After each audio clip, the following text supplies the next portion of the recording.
Hello and welcome back to the Radio 6 podcast. I'm Chambourine. I'm joined by my good friend GoluMolu again, and we are here for a little bit of discussion around Rainbow Six Siege. We have quite a lot to get our teeth into today because, of course, it's new season week, Operation Deep Freeze, Ben, and there's a lot to discuss, isn't there? Yeah, there's a decent bit. Obviously, new operator, new map, which I don't think we're going to touch too much on, just because of limited play experience on it. I think it's always best to say those sort of things when we have a little bit of a better understanding of how it's actually going to be before we give our thoughts on something. Always better to play it safe, right? And then just all the changes that we've had, a plethora of changes to varying operators, and arguably some changes that probably maybe have come through. But yeah. There's a few things to discuss. I think obviously we'll just go over kind of format, I guess, for today. So we're starting with some Deep Freeze discussion. Of course, it just came out, so that's the best thing to start with because we've of course want to get into the new content.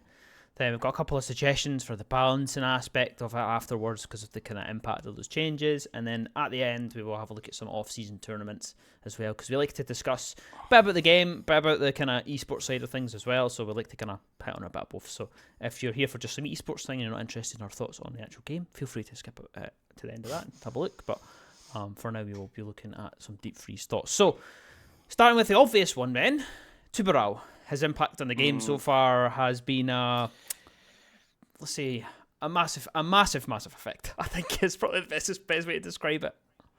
Yeah, there was so last week. Obviously, we were talking about what we thought Tubarao might do, and I made the crucial mistake of realizing that I thought he had 3 gadgets, not 4, and I was still a little bit like, this seems strong. He has 4, and they're each 12 seconds. So you hold walls for a very, very long time. It's been very, very oppressive.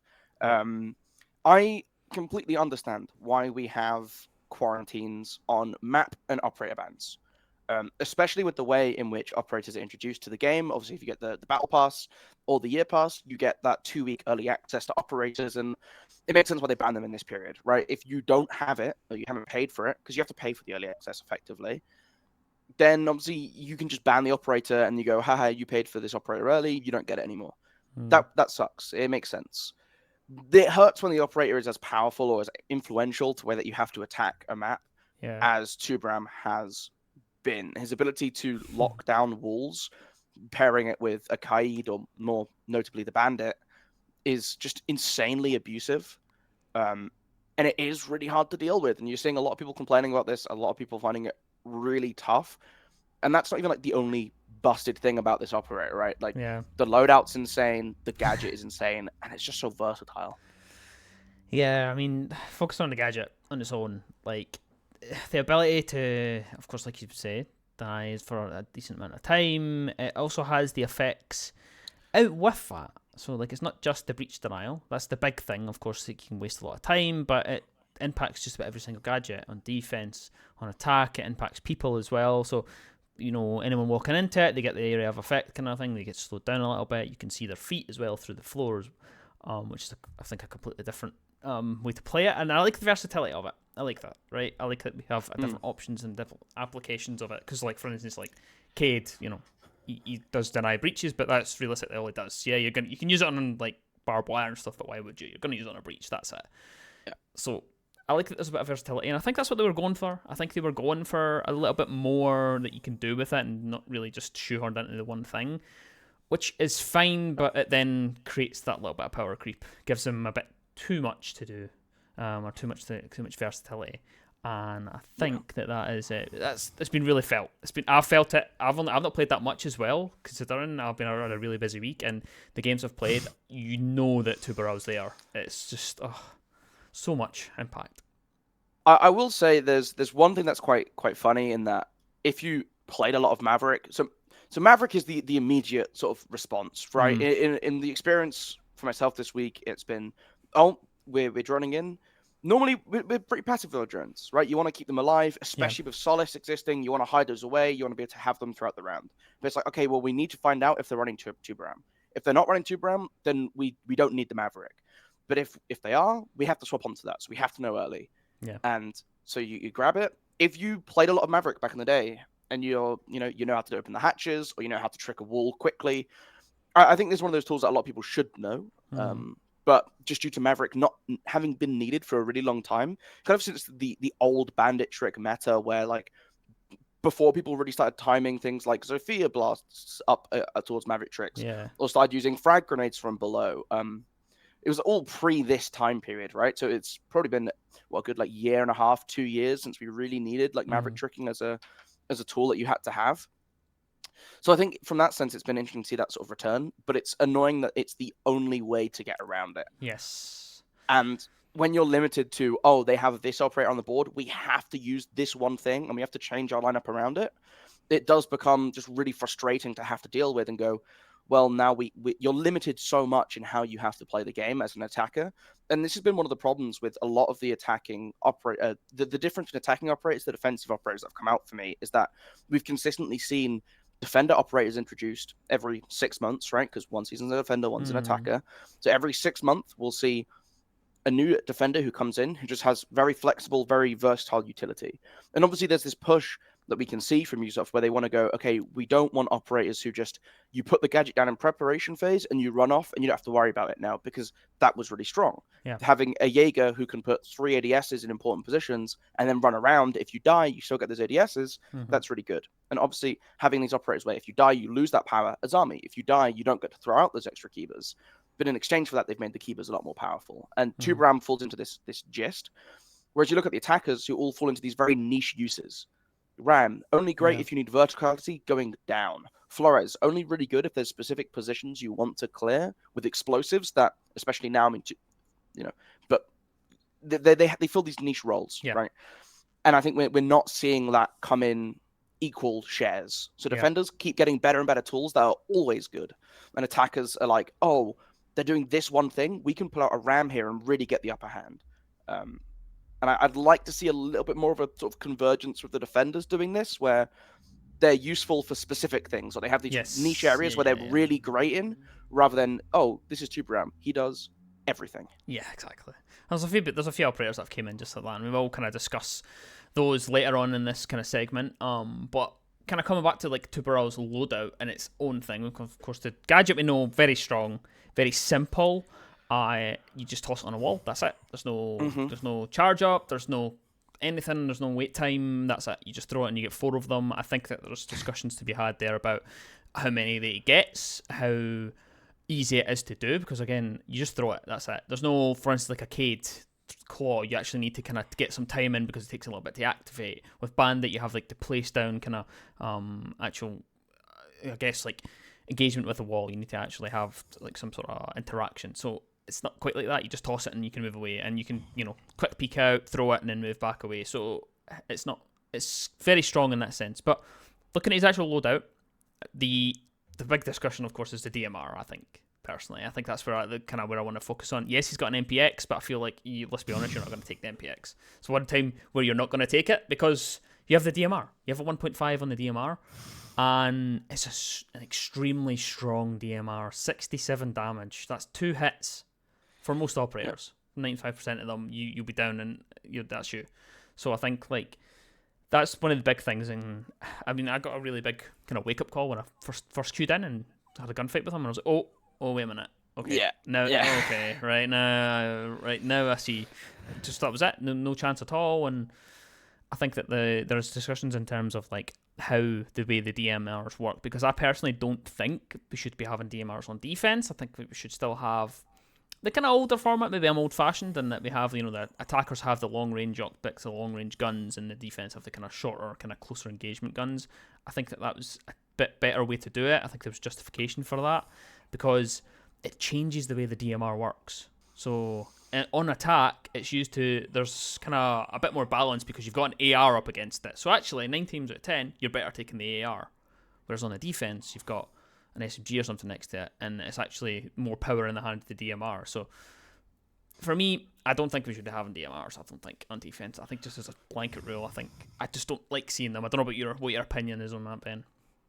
I mean, I really like DMRs. It's a gun that I just really like using. Yeah. I really enjoy it. Obviously, I play a lot of Dokkaebi. I like playing the Aruni on defense.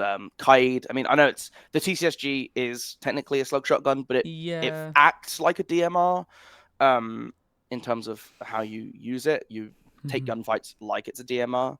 So I'm fine with them existing, and I think it's nice to have that sort of versatility of armory on defense. Yeah. I think the big issue for me is that obviously we're not seeing new weapons come in, which I'm fine with. I think we've got enough weapons. New weapons are cool. Even if it was like variants, we've got the MP5 and the MP5K and the MP5 SD, something like that could be a nice way to do it. We get some other variant of Nomad's AK or something like this, right? But we're starting to see these weapons being shifted. Oh, only one attacker has this. Maverick has this DMR, and it's like you're looking at Maverick who has it, but he also has the M4. Which is a really good AR. Exactly. And again, you talk about the sort of flexibility of DMRs versus ARs. The AR is a lot more flexible. It has basically no recoil. And it's very easy and comfortable to use. So you're going to see this trend where people grab that M4, the DMR goes sort of unplayed with. And it got changed, right? At one point it was used. It went down from 21 bullets to the 11 that it currently is sitting at. I think it launched with 11 and then got buffed and then nerfed again. But either way, it gets given to defense, and the defense make a lot better use of it. It's hard because we have seen a couple operators like this. I think the SR25 is another DMR, which is bad for similar reasons, right? And it's because Blackbeard has it. So you can't make it good, because if that gun is good, then Blackbeard becomes really good just because he has a face shield and a really good gun. And he has to be balanced around that fact. But then it hurts other operators like Flores who have the SR25. DMR's defense, I think I'm okay with, though. I think this DMR is just a little bit too powerful. Yeah. You reduce the damage on it, it's fine. Being able to two-shot any operator to the chest is really, really powerful. Yeah, it is. And it's essentially that's the issue, right? So like I kind of highlighted that, or you mentioned, you kind of said it well, that obviously you're going to take the M4 because it's a pretty gives you kind of flexibility, whereas the DMR doesn't as much. But the issue is obviously when we're sharing guns, you would argue obviously, we should probably decrease the damage on Tubarao on that DMR because it's really strong on defense. But then that has the knock-on effect that it affects Maverick as well, and it just puts it even further away from the AR. And you're not really going to take it. So that's the issue in itself of sharing the guns, and it's a very fine line to balance. I think that if we are going to do DMRs, I think it needs to be a bit better on the balancing aspect, and maybe not share them. Maybe just take them off of the attackers if that's going to be it. Maybe give them a different option, kind of like how Zero has the option between the MP7 and the AR, something maybe like that. Because the MP7 is a viable gun on attack. Slap a 1.5 on it, and you've got an option for you. Whereas like some of the DMRs, people just don't touch them at all, especially on console. Consoles DMRs are very rarely used. You have to be really, really good with the DMR to kind of justify bringing it on an attack. I mean, people still run the F2 on Twitch on console. It's still still a really popular gun. Yeah, I don't know, because the whole just having that two-shot is the only reason I think this discussion really is happening. I think TCSG was obviously very powerful at one point in time. They reduced the drop-off and they reduced its damage. I think it used to be like 72 damage. And that obviously got tweaked down to being lower. And the drop-off on that is a lot higher because it has the slug properties rather than DMR properties. So you can two-shot with that, or if you're at close range, but it's unlikely that you're going to be at that distance often enough. And I think that does change things for it. The MK17 that Dokubi and Aruni share, again, it's not as powerful. It's considered one of the weaker DMRs in the game, and that's why I think it was given first as a sort of the test run for this. And obviously we've seen, Rooney's DMR be really good, but at the end of the day, it's not busted. It doesn't change anything. It's just how high power the AR 1550 is that makes it very sort of abusive to try and play against. And again, you're giving a very flexible operator a weapon that lets them get very aggressive and really punishes any misstep as an attacker. That sort of just adds on to all of this. I feel like if you're giving it to an operator who doesn't have that super oppressive weapon, a Rooney, not a super oppressive gadget, right? Yeah. You know exactly, as an attacker, you get to know exactly how you will be or how you want to intend to interact with the Saria gate. Yeah. And you can do so accordingly. With Tubarao, you never quite know what's going to happen with his gadget and what he's going to do to you. And in that sense, having this extra thing that you're then thinking about, or that he gets to play around with, makes it very, very oppressive and scary. So maybe it's a case of just being more cautious, giving it to operators who are a bit slower. True. Yeah, I can see that. Maybe just throwing it around and trying it with different people. I think there's kind of conversation to be had about it. I think it still comes into the conversation as well with the versatility, like we just mentioned, about like how Tubarao is really versatile. The other aspect of that is that him having a DMR also gives him the ability to make like head height holes like a lot easier. It's like when a Rooney came out, we were like, oh wait a minute, she can punch holes in the wall and stuff as well. So like there's a lot of versatility aspect as well, and I think that's why it feels so much stronger for a defender to have it as well, because there's just so much you can do with it. Whereas on the attack, it's not really as justified. Yeah, you can open up hatches, but realistically, like if the F2 had a vertical grip on it, you're running that. Let's be honest.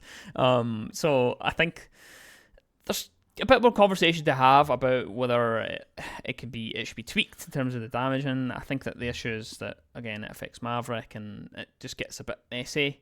With that, I think there's a couple of ways that you can kind of go about changing it, but that's by the by. Anyway, we'll probably come back to that at a kind of future one as we've got a couple more weeks to kind of feel out how we actually kind of feel around him having such a strong weapon. The other thing as well, C4, part of his loadout, I think it's not too bad.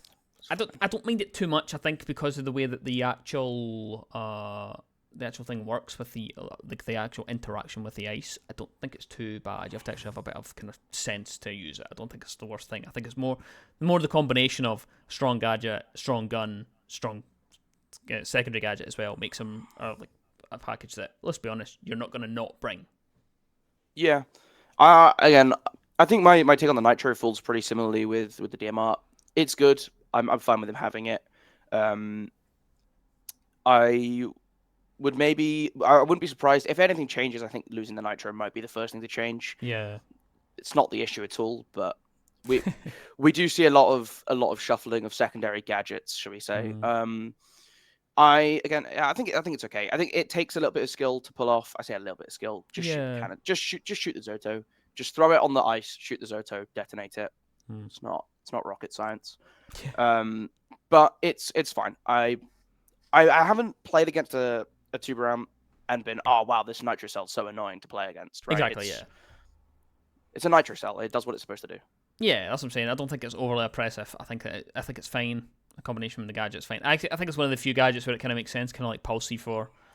You get like that kind of bit of intel through the floor with a kind of frozen part aspect, and you kind of go, I can try and get my C4 here. I actually think that kind of makes sense. Again, it's just the full package, very strong. It's kind of like when Fenrir came out, having a bailiff and all sorts of different stuff on top of that. It's just the full package, really. That makes it kind of difficult. The other thing, though, of course, to kind of move on from kind of Tubarao discussions, because we could go all day about how to change Tubarao and where it could fit and stuff, is the grenade change. So we've had a week or so to kind of play with it, kind of see how we feel. I think you kind of sniggered when I gave my opinion just before we started. I was like, I'm actually a fan of the change. And I'm kind of obviously interested in what your idea is for the change.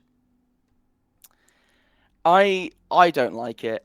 I said before, I don't.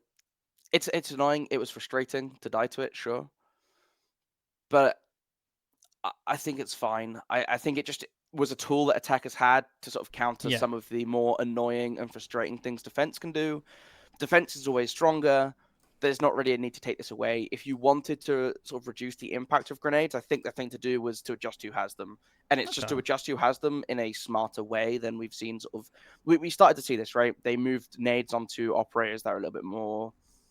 who are less flexible, I guess you put it. Yana, very flexible. Thinker got them, still a very flexible operator. But apart from that heal, she doesn't really bring too much more to the table. So again, it was like, we give them to these operators who have, good guns, who you can play as your entry fraggers. You have frag grenades as well. It sort of rounds out that toolkit. I think that was fine. You also then give them to operators who are a bit more sort of quirky or niche, like Glaz has nades, for example. And I don't think anyone ever complained about Glaz having nades, right? You never died to a Glaz throwing a nade from below and went, oh, wow, this Glaz is, like, you didn't care. If a team was bringing, like, let's say in this scenario, right? I mean, I think the one that you'd have to be careful of is he's giving two, like, for example, I think I mentioned Sen's getting them. Sen's and Glaz both having nades could have been quite oppressive because you have the Sens to make up for the smokes for Glaz, and then they both have nades, for example. But They both have nades now, so I guess we can kind of see a little bit what that would Yeah. be like. Obviously, nades not being the same as the nades were before. I just think you took away a tool that was so great for pushing out some of these powerful positions defenders could hold, a way to get kills when defenders did put themselves in really hard to clear out positions, and more importantly, a really good way and a skilled way that you could deal with breaches without things like EMPs necessarily. You could either bounce it through drone holes, cooking it to catch off bandits, if you think like Chalet Basement, which you can still do. And there are still ways to like roll a grenade and you leave it there and you let it slowly detonate in front of a bandit. And if they want to trick the wall, sure, but they might die to the nade afterwards. But specifically for these vertical ones, like Clubhouse Lounge has become a little bit more awkward. You can bring things like an Ash to do it, but it's a little bit more awkward than just being able to bring a grenade. So I get the change. I understand why the change happened. Yeah. I still think I kind of disagree with it, and I'd like to see the nades brought back, maybe. Just revert the change. Yeah. So I guess play on the other side of that. I actually like the change. I just think that it's actually more the timing that affects it. Of course, really strong defender meta right now, which we'll come on to later on, but that's probably what makes it a bit more difficult for people to part with it. And the way that there's really strong positions you want to get rid of, the vertical nades, there's a reason they became so prevalent. You know, it wasn't always a vertical nade thing. They were always quite a niche thing, actually. Like, you know, if we're going back 3 or 4 years, it was quite a big skill and quite something you didn't see that often for people that got a vertical nade. It was always on like areas where you thought somewhere were like high traffic areas, like half wall and border. Somewhere there's always going to be someone playing there, so let's just nade that and try and see if we can get something. The combination of yellow pings made them much stronger. Again, that's a completely different conversation to have. That made them much stronger earlier on, and then obviously then we have the defender kind of shift, being a bit more of a kind of stronger side. Then you start needing to bring them and needing to play like that, and then obviously that's what happened. So I have a feeling that this nade change has actually been years in the work, and it's just kind of came a bit late. There's been a few times where that's happened, where there's been a change to an operator, there's been a change to something, we thought, oh, wait a minute, that probably should have happened a few years ago. Goyo, for example. The Goyo change, when his shields were so prevalent, he had 3-4 shields. It was crazy, insane amount, kind of from a balance point of view. It was just so strong, and then they change his canisters around, but they do it kind of a year or 2 years after it. So I think that it's just more the timing that really makes it a bit kind of harder to kind of swallow, I guess, at the time. I think it's a good change overall for the health of the game. I think that if we have a bit more focus on the defense and kind of sorting the strength of the defense, or I guess buffing the attack, but I feel like we can all come to the agreement that the defense is really strong at the minute. So yeah, it's difficult to buff the attack up to their level, with it making everybody just really, really strong. And this is the thing for me, is that nades were not just a kill tool; they were a reliable way. If you knew how to use them, they were a reliable way to remove core pieces of utility. Oh, there's a keeper barrier placed in an awkward position. I can time this grenade to like just dink it over the top of this keeper and then kill it. You could roll it behind a keeper and try and flood out a position. You can still do that, but it's that sort of agency you have in terms of timing, right? Oh, I roll this grenade at a keeper barrier that's in like the middle of like, let's say like waiting on theme park, for example, right? If there's a keeper on the benches and you're pushing from yellow, you roll that nade down the floor, run the floor, you just bounce it into the floor at it. So you then have to wait like 2 seconds for that keeper to go up, and you're sort of stuck in this position of like, oh, I can either like swing and maybe I get swung and die as they're sort of running away. Or I can just like, beforehand, like, okay, I can time this grenade. If they're hugging onto this position, I can flood them out fully. They'll hear the pin being pulled. There's now this game. I throw the grenade and they can string me as I'm throwing it if they want to take that risk, or they can move away and I can be ready afterwards. Whereas now there's like, I think it just gives that little window to defenders to sort of fight back against those grenades when these grenades are coming in for a reason, and it's because you currently can't really do much to stop these positions. Yeah. So it's this misunderstanding, I think. The way I see it is a misunderstanding of where that sort of power dynamic lies between attackers and defenders when it comes to things like keybers or deployable shields or these pieces of utility that you kind of have to remove. And it's understanding how the window of that interacts. And like, sure, it's annoying that Sledge with his little grenades can get rid of my operator's special gadget. But if Sledge doesn't have these grenades that can get rid of your operator's special gadget and like flood you out, then what it'd be supposed to do? Are we supposed to bring another attacker whose job is like, I mean, like I guess Flores, right? Like you Flores drone them, but again, it's not that same impact because you can shoot a drone or you can mute jammer a drone. ADSs exist. There's these ways you have to play around, and the idea of having different tools that can interact with things is a core part of Siege, and you're taking away the effectiveness of one of these tools because it can be frustrating or upsetting to play against. And it's not Lion, like OG Lion, unhappy to play against. It's like, someone timed their grenade really well and I died. And normally if you're dying to a grenade, it's because either they're playing below and you're just sat in the same place on soft floor, right? If you're stood in the same place behind a Kiba and get blown up from below, I'm sorry, you deserve to be blown up. This is just the end of the day, right? If you're sat in CC on border in the same spot for 30 seconds and get blown up, good. Right? You've misplayed as a defender there to put yourself in that position, and it's going, oh no, this is so overpowered. I don't have to have a gunfight.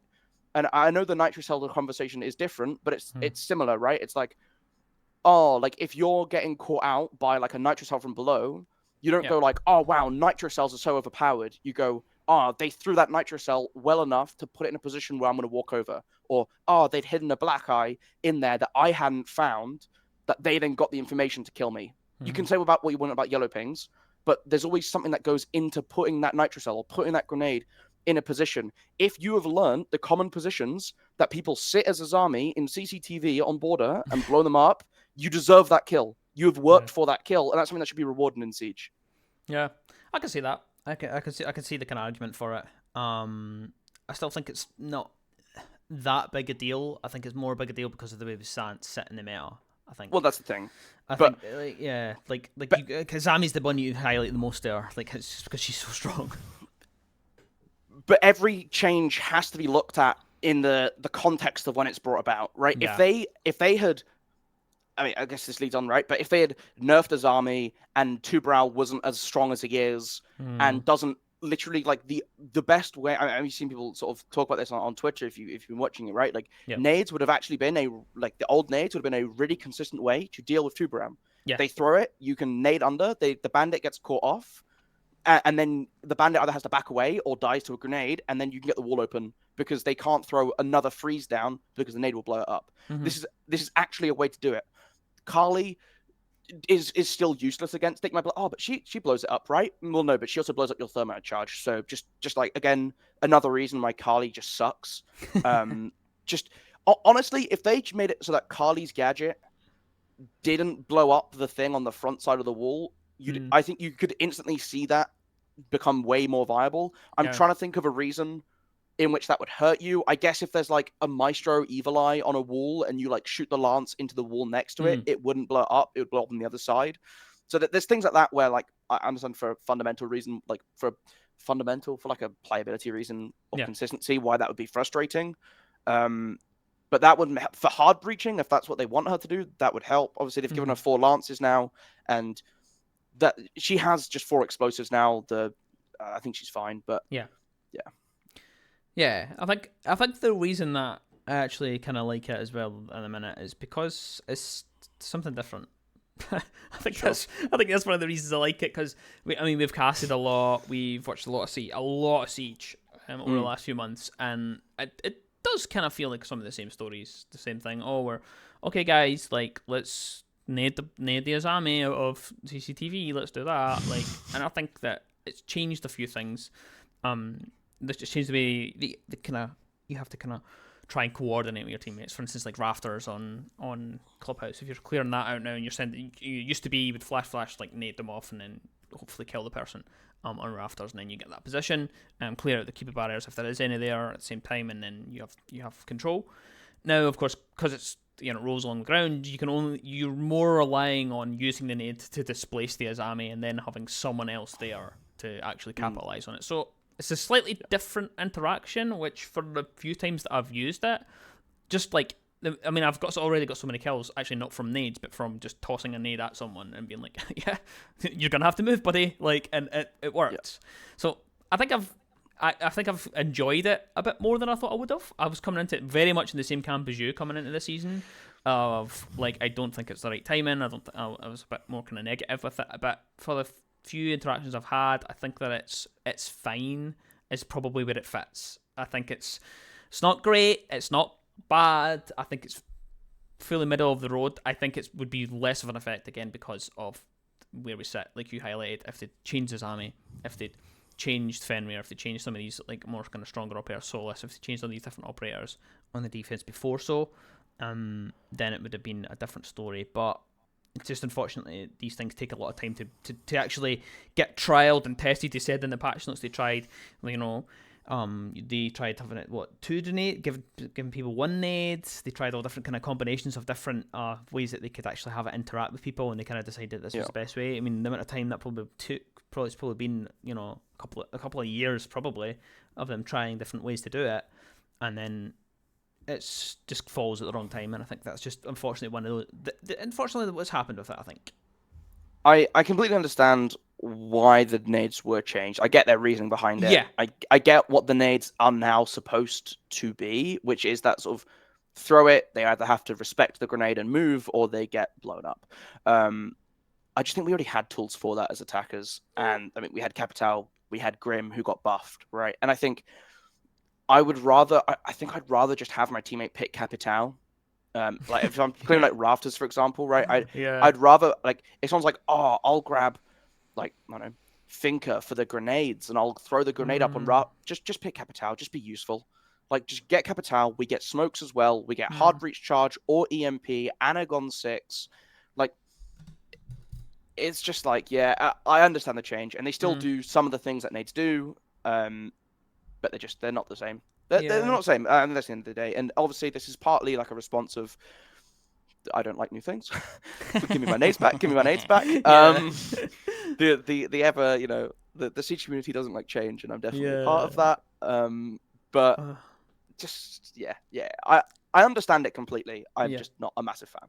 Yeah, that's fair enough. I think as well, like you kind of said it quite well as well, like that it's kind of a little bit more unpredictable to actually destroy stuff with it, the way it rolls and trying to time it. I think that maybe if they look at the interaction with that and iron that out a little bit. I mean, we've seen it the weekend. There's someone tossed a nade onto a windowsill to try and destroy a barricade, and it rolled right off, and they almost killed themselves. So, like, I think if they maybe tidy that up a little bit, maybe it's an interaction that hasn't really been looked at in a while because it's not needed to, because it's just been like cook the nade, get it, time it perfectly. There's never really been much concentration on how it rolls and where it goes. I think because they can be a little bit unpredictable. I think if they were a bit more predictable, then you could still maybe get that value of, I'm going to use this to destroy the keeper barricade, and it's not going to roll away. And because the amount of time, like the one I can think of, and this was even an issue before they changed the nades, was like a castle barricade. If you ended up in a situation where you didn't have anything to actually destroy the castle barricade, but you had some nades, and you throw it and you don't quite time it right, and it rolls on the ground, and it rolls like an ever so slightly second away, it doesn't destroy the castle barricade. It could be a very strange interaction. So it's one of those ones where I think that there's still focus on it, but I think we've talked enough about nades. I think we could go fully on all night about nades and how they're changing and stuff. I think there's quite a lot of changes that have actually happened in the actual season as well, and a few things that obviously I at least want to kind of get your opinion on is like the small changes, the smaller ones that kind of snuck under the radar, and the kind of balancing aspect of like the Mira change. We've of course got change to Maestro as well, but I think the Mira one is a good kind of starting point for the kind of smaller ones. Obviously, for those of you that don't know, Ash, Kali can now crack the Mira windows. I personally haven't seen any of it yet, and I haven't seen it affect any picks yet. But what about you, Ben? I'm really liking the change. I think it's nice to have a way to deal with it at range. Yeah. I think both Kali and Ash are neither of them are super like strong right now, and I think it's a nice tool where it's. I still think obviously Zofia not quite as good as she used to be, but still has 2 concussive blasts, 2 explosives. This is a nice extra way to differentiate her and Ash, and give that extra support and extra tool to her.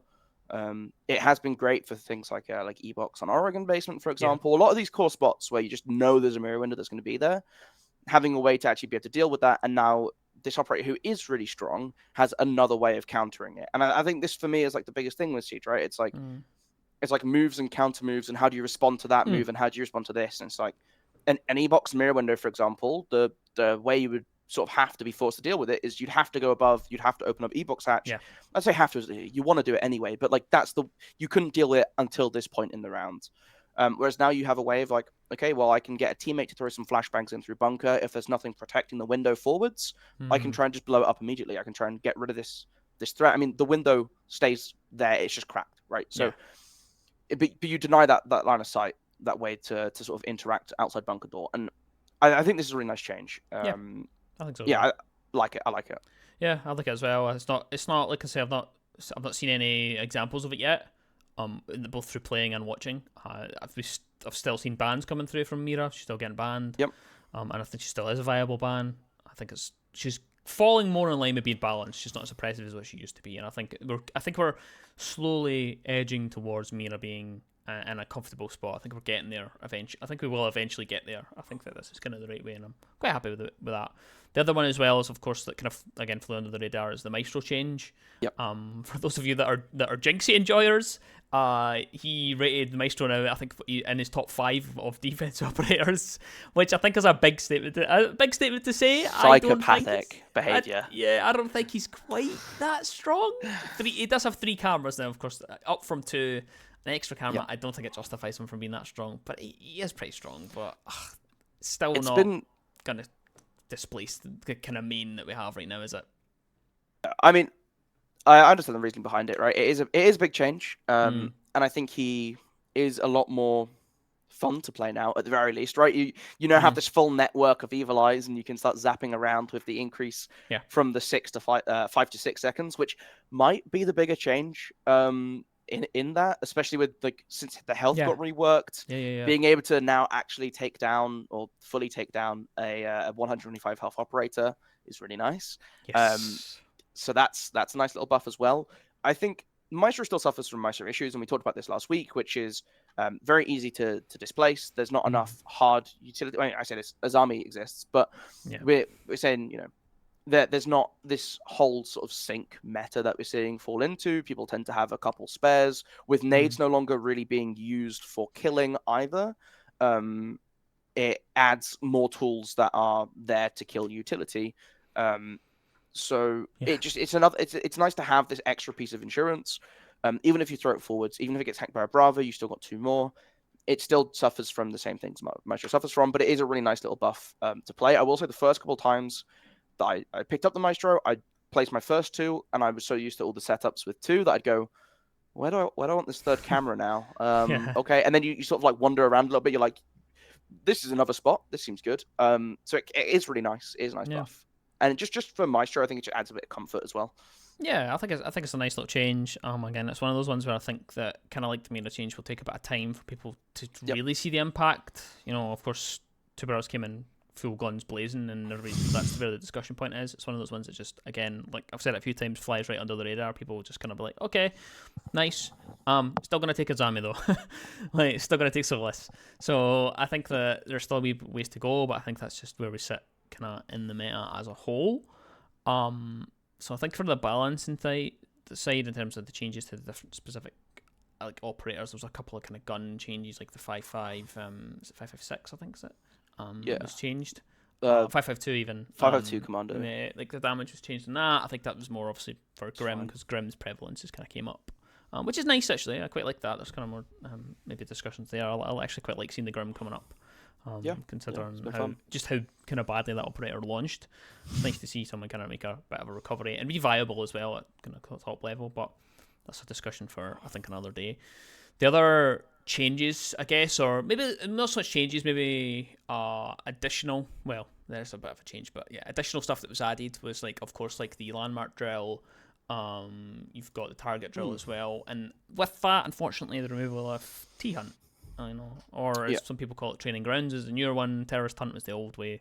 Kind of people have been around, that's what it used to be called. Of course, that's gone. I miss it, not gonna lie. I miss it. I don't know what your thoughts are on it.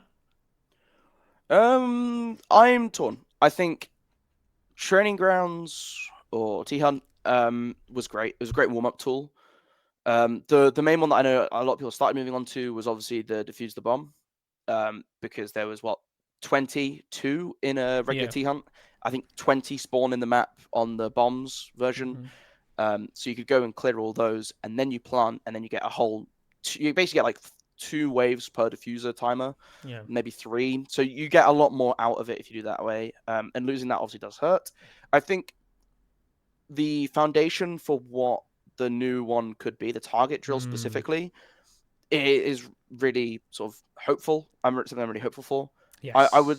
The dummies is great. Moving through the map, the fact that they're in spots that you're going to be pre-firing or peeking anyway, it sort of builds that muscle memory and builds those habits, especially for newer players. I think it's going to be a lot more helpful than for than T-Hunt was. Yeah. The thing I'd like to see is, obviously for experienced players, you don't want the little camera in the window showing you what map you're looking for. Yeah. You know what gym is, you know what bedroom is, you know what CCTV is. Even when it gives you the actual call out of like second floor corridor or like first floor corridor, like yellow corridor on like consulate, for example, you got to figure out where that is. You know roughly what it means. And I'd like to see an endless mode. You get spawned in with an hour on the timer. Let me just walk through rooms and shoot dummies for an hour if I just want to shoot dummies for an hour. Yes. That's honestly, those 2 changes would make it so much better. In my opinion, the biggest thing about losing T-Hunt was the fact that there's only 7 maps ready. It's Layer, Labs, Consulate, Oregon, Clubhouse. Is it Bank and something else? I can't remember what the last one is. Theme, maybe Theme. I think it's those 7. But it's only 7 maps that you have available to yourself. And if you're going to take away a tool that is probably the best way for new players beforehand to learn maps, make sure that at the very least the ranked maps, which are now the standard maps, are all included. Yeah, because that's where you're going to be learning the game. You're going to be learning the game in standard, and then in ranked. So make sure those maps you can learn. Give them a tool to learn those maps. Yeah, I think I get. I'm on board with most of what you're saying there. I think, of course, just to be clear, there is 3 additional kind of playlists, and there was a lot of people kind of confusion as to what replaced T-Hunt and what didn't. There's a Defender AI playlist, which is just you play against 5 AI players. That's it. It's just if you want to just. They're such rats, by the way. Yeah. If you just want to have some fun, if you just want to vibe, I don't know if you want to learn the game, you can do that. Like that's fair enough. That's literally just 5v5. It just simulates a game. Like that's completely fine. That's not what people are using to warm up their aim. That's realistically not what it is. That's just a completely separate thing. You've then got your 2 drills, your landmark drill and your target drill. Landmark, that's, let's be honest, that's specifically just for new players because it's learning callouts, it's learning positions on the map. So, again, I think that's a good thing. I think I've ran through it a couple of times. It's completely fine as it is for what it wants to do. It does what it says in the tin. It's fine. The target drill, of course, is then supposed to be the replacement for T-Hunt. And you kind of said it perfectly. I want an endless mode. I want one where I could just shoot dummies. Because the way, like, it's a bit clunky coming from T-Hunt. Yeah, the fact, like, go here, do this, go here, do that, and you're a bit like, oh, right, I just want to shoot some dummies. Yeah, I appreciate that it might be like more technically straining to have dummies spawn in every room and respawn. You make it like they respawn 20 seconds after you leave the room that you just killed them all in. That's fine. Yeah. Because the idea is that I want to be able to loop it. Like for example, Clubhouse, the track is like gym into gym corridor into downstairs into bar. You go through like billiards, bar, lounge, stock, up red stairs, CC, cash, construction, bedroom, corridor, logistics, corridor, gym again, and it ends. Right? And it's like, if I'm going to run this loop, I want to be able to run this loop 5, 6, 7, 8 times. Yeah. And eventually, I think we'll see like they'll change the loops, right? They'll go, oh, now you have to go down to like basement and clear some kills in basement and climb up garage ladder and do like this is all great. Yeah. But just spawn them in every room and let me go kill people. I think that would solve a lot of the issues because I think the thing for T-Hunt was the sort of semi-randomness of it where you just get dropped into a sandbox and you go, okay, I'm going to do this for, and the restart button was one that was a highlight, right? Like, I kill them all. I hit pause before it ends, hit restart. It just goes back to operator select screen. It doesn't take me out to the lobby, play it, or it doesn't play a little voice line with a little video saying, oh, congratulations, you shot 15 bots. do you want a golden sticker? And then it takes you back to the lobby, and then you have to go in, and it goes, hello, operator, you have to kill 15 bots. And then you run and kill all the bots, and just let me hit replay and skip all that. Turn it off in HUD settings, maybe. Even if it has to be like a playlist setting that you go into, and you have to like sort of know what you're looking for. Just go and just be able to turn it off would be lovely. Yes. Yeah. I think that, that's the big thing for me. It felt just a bit clunky. I was kind of in there for a bit, like a length of time. I probably won't use it in its current state. I probably would just rather just jump into a free-for-all or jump into a TDM or whatever and just run against normal people because it's quicker, it's snappier, it's what I want to do to learn to warm my aim up.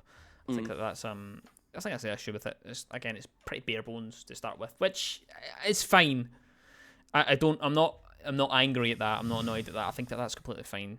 But the issue is, of course, because you take away the T-Hunt, you take away that option, like you said, like the sandbox option of kind of do what you want, and you kind of put in a bit more restrictive and a bit less and make it a bit clunkier.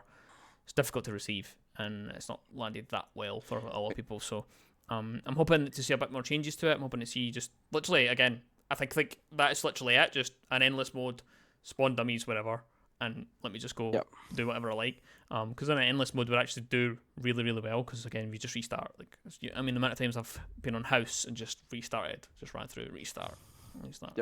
Some streamers just sit and do it for 40 minutes to an hour, just with music blaring before they play ranked, and that's kind of what most people do. So I think that would be a nice kind of change going forward.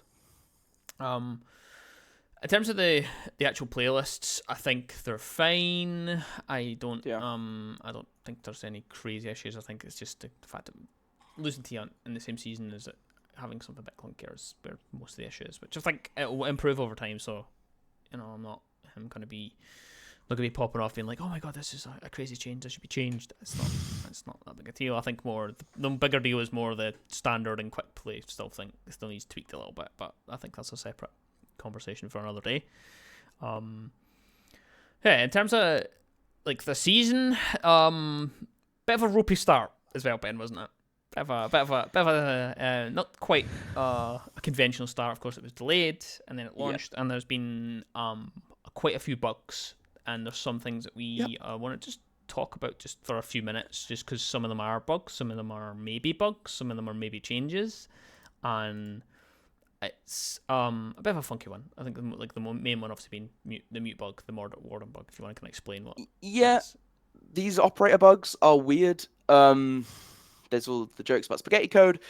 I have to assume that this is just some sort of unfortunate side effect or consequence of new interactions that have occurred. But warden goggles don't work against yin candelas for some reason.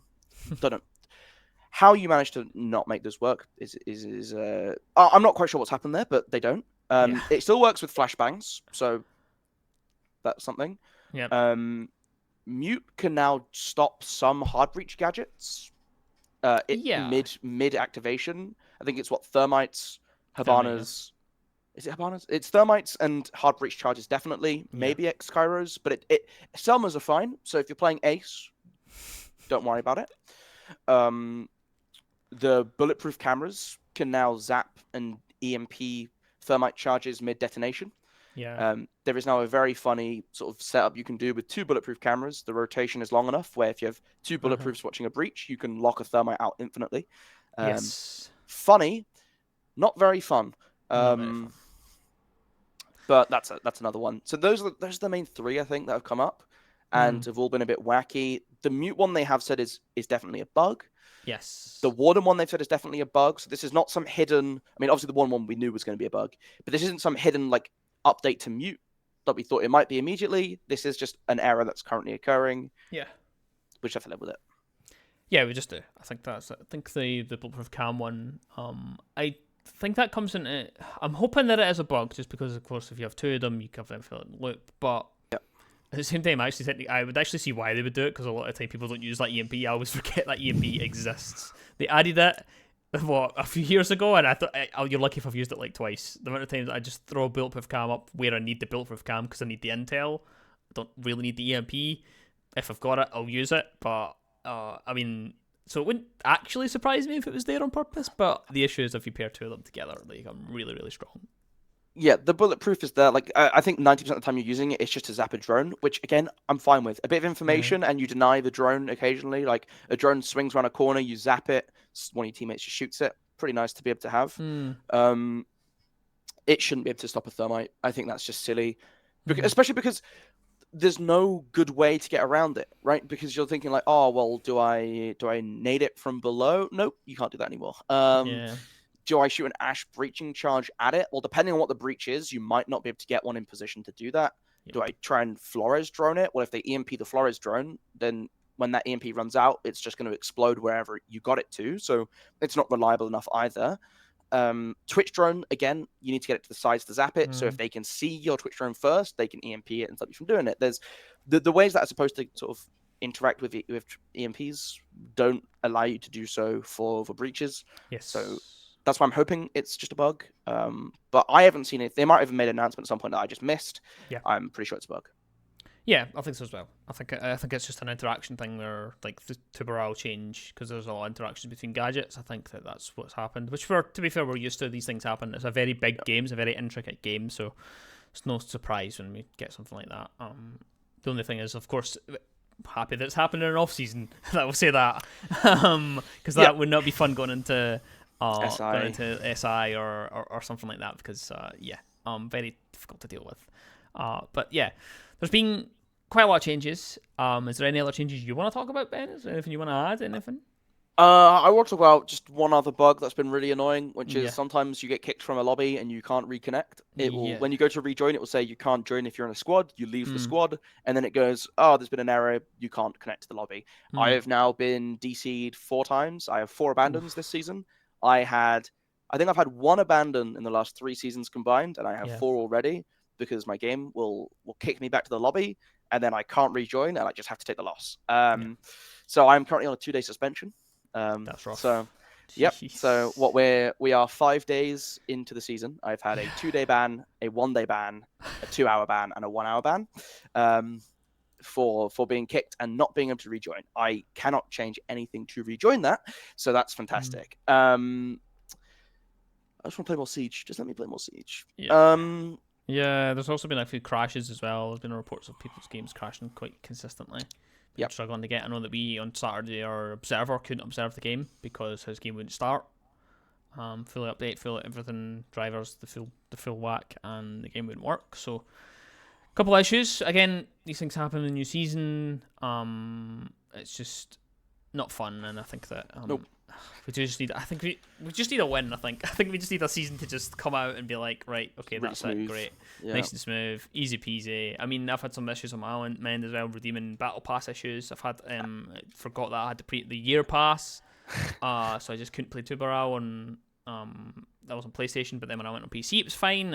There's a whole a list of things that are. I mean, we were kind of giggling before it came on of the list of bugs that have been changed, but it just is what it is. It's long. It's very long. It just is what it is. These things happen. I think the actual changes, the season itself is decent. The content we're getting, I think, is fine. It's just some things feel a bit kind of stronger than they are. Of course, Tubarao. And the other thing is that if we want a season to be a win, it's going to be every other season, because the season that is a win will be the season that fixes attacking. And it's going to be when an attacker comes in. It's going to be a new attacker has to come in and is still fine. There hasn't been a balance issue for an attacker for me since Lion, maybe? I'm trying to think of the last time an attacker came in and I was like, oh, this attacker ruins the game. Just fun. Right, let's throw this out there. The only season this is obviously in the more esports side of things, that has had an attacker win rate, where attack have had the positive win rate, the above 50% win rate, was year 2 season, or it was Pro League season 7, right? So year 2 season 3 or whatever. It was the Atlanta major. It was just not Atlanta major at the time, but Atlanta season final. It was when Lion was the meta. It was when Lion had come out, because operator quarantine wasn't a thing in pro play. It's not anymore, but there was for a chunk of time in between, and you just go Lion and you'd win. That's the only time Siege's ever had an attacker win rate favor. I mean, obviously the game should be defender favored. It's the way the game's set up. Yeah. But there's been no attacker since that I think has been just abusive or too strong. Well, maybe they've been a bit overtuned, but it's never like, oh, this is completely busted. This breaks the game. Whereas I feel like we've seen that a couple of times with defenders now. Right? Yeah.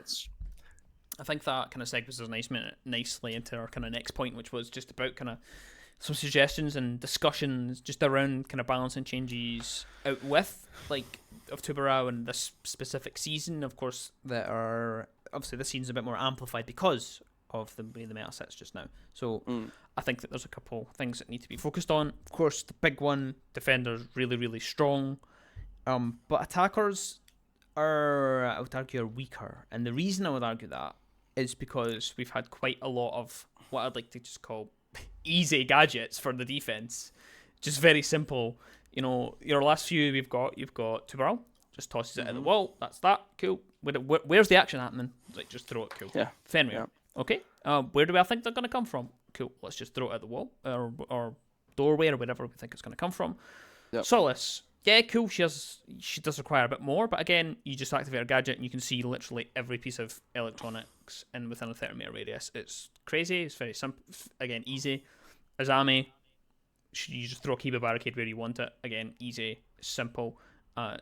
Seems like it's been a long time since we've seen an operator where on defense where it actually requires a bit of skill. Essentially, I mean, I'm looking through the list just now and I'm going back through the one before that. Thorn. Again.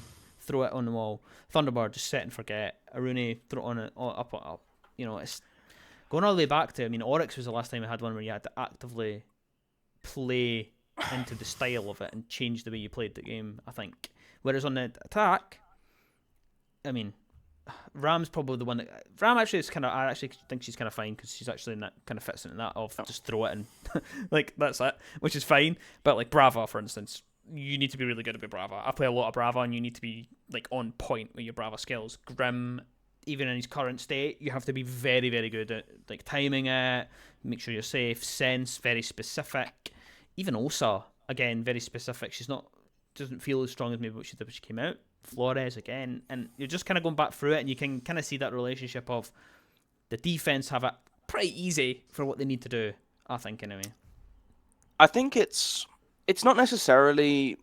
No, I think it is an interesting point to raise of like what the defenders have to throw into it. Obviously, things like Tubarao, you do have to sort of like be ready, I guess. Yeah. Azami, again, you do just throw them and then use them as deployable shields effectively. But it's for me, the talking point is like, if you're looking at a defender and you just go, oh, this is X but better, or this is strictly better than X, I should say, then why? Like, Fenrir is just better than Ella. I can't see a reason why I would ever pick Ella if Fenrir is on the board.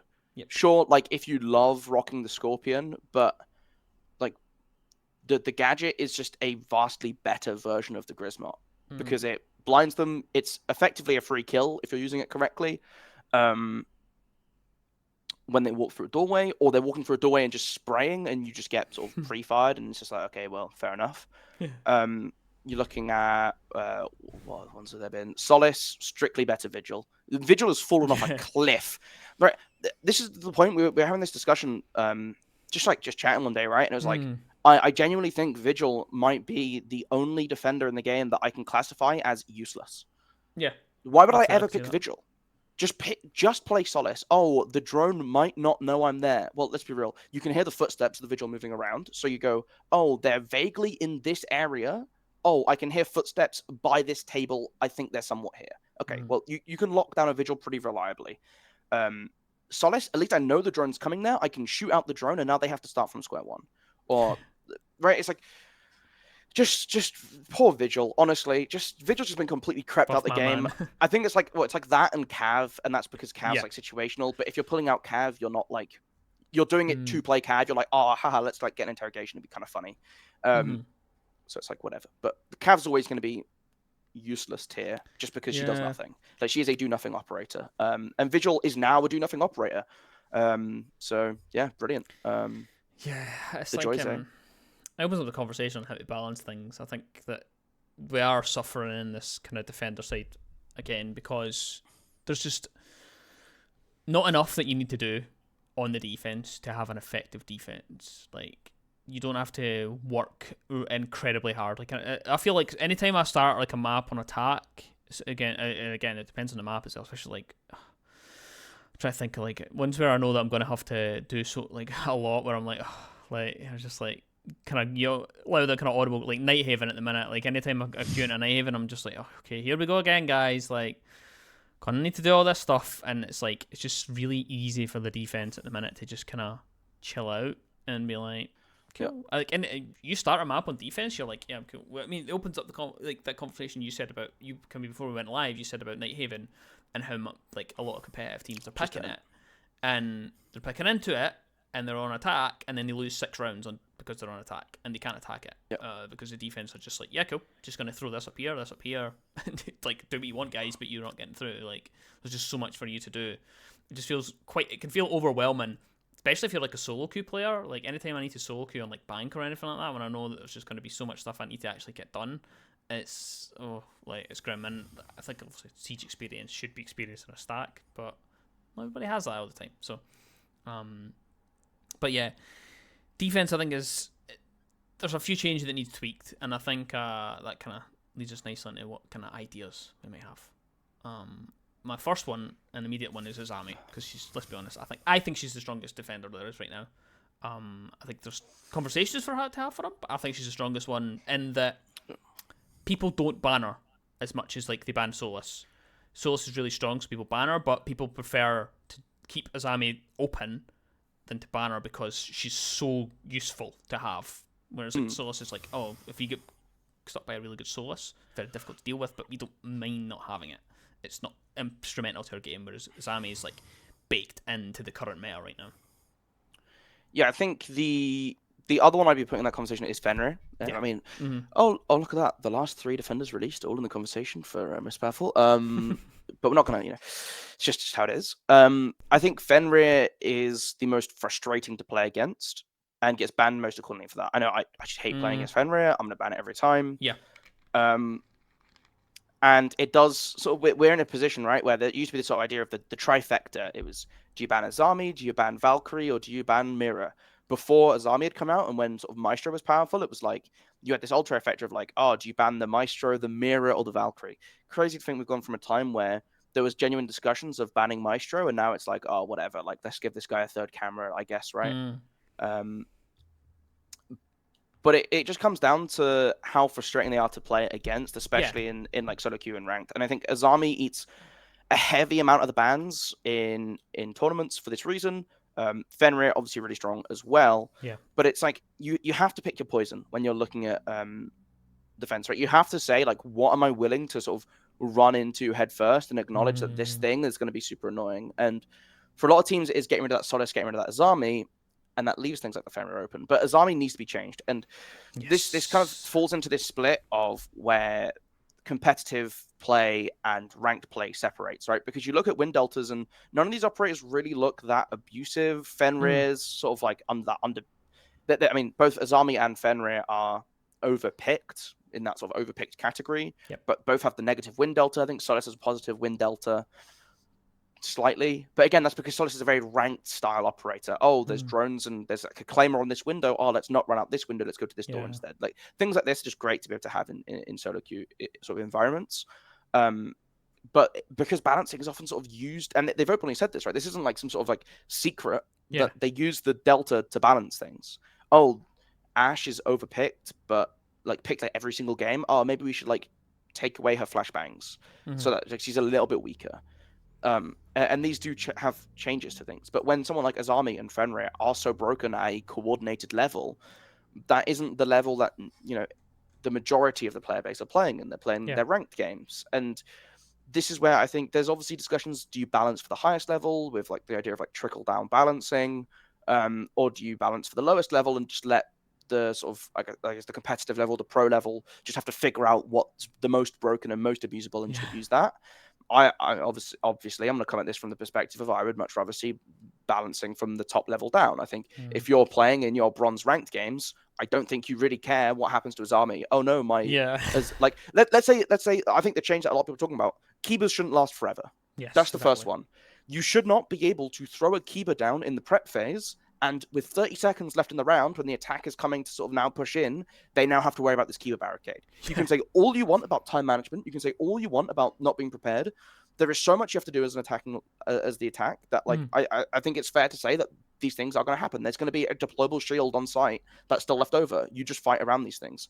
But when you have an operator who can generate 5, Goyo had 3 deployable shields they could put down in preparation phase, and that was broken. Yep. Why is 5 allowed? Remember, exactly. Goyo was never broken because his deployable shield could be blown up in flames. If anything, that was arguably the weakest part. Exactly. The weakest part of Goyo was having Goyo on it. Yes. Exactly. And Azami is 5 of those without the Goyo on it. Yeah. Yeah, I feel agree with you there. Remember back to Goyo, like the double shield placements. I mean, Coastline's a perfect example. Thrown 2 of them in 90 and just being able to hold them because you got 2 shields, and I mean, it's insane. So that comes into the conversation, of course, when you mentioned the win deltas, looking at the win deltas, and I actually tweeted about this when Fenrir came out. I was like, Fenrir will not get changed. I can tell you right now, Fenrir will not get changed anytime soon, because even though he's got a bailiff, even though he's got a set and forget gadget, yeah, there's a little bit of kind of play where you need to kind of move around and kind of change which one's on. There's a tiny bit of interaction, but it's minimal. He's got the MP7, so he's got a decent kit as well. He's very strong.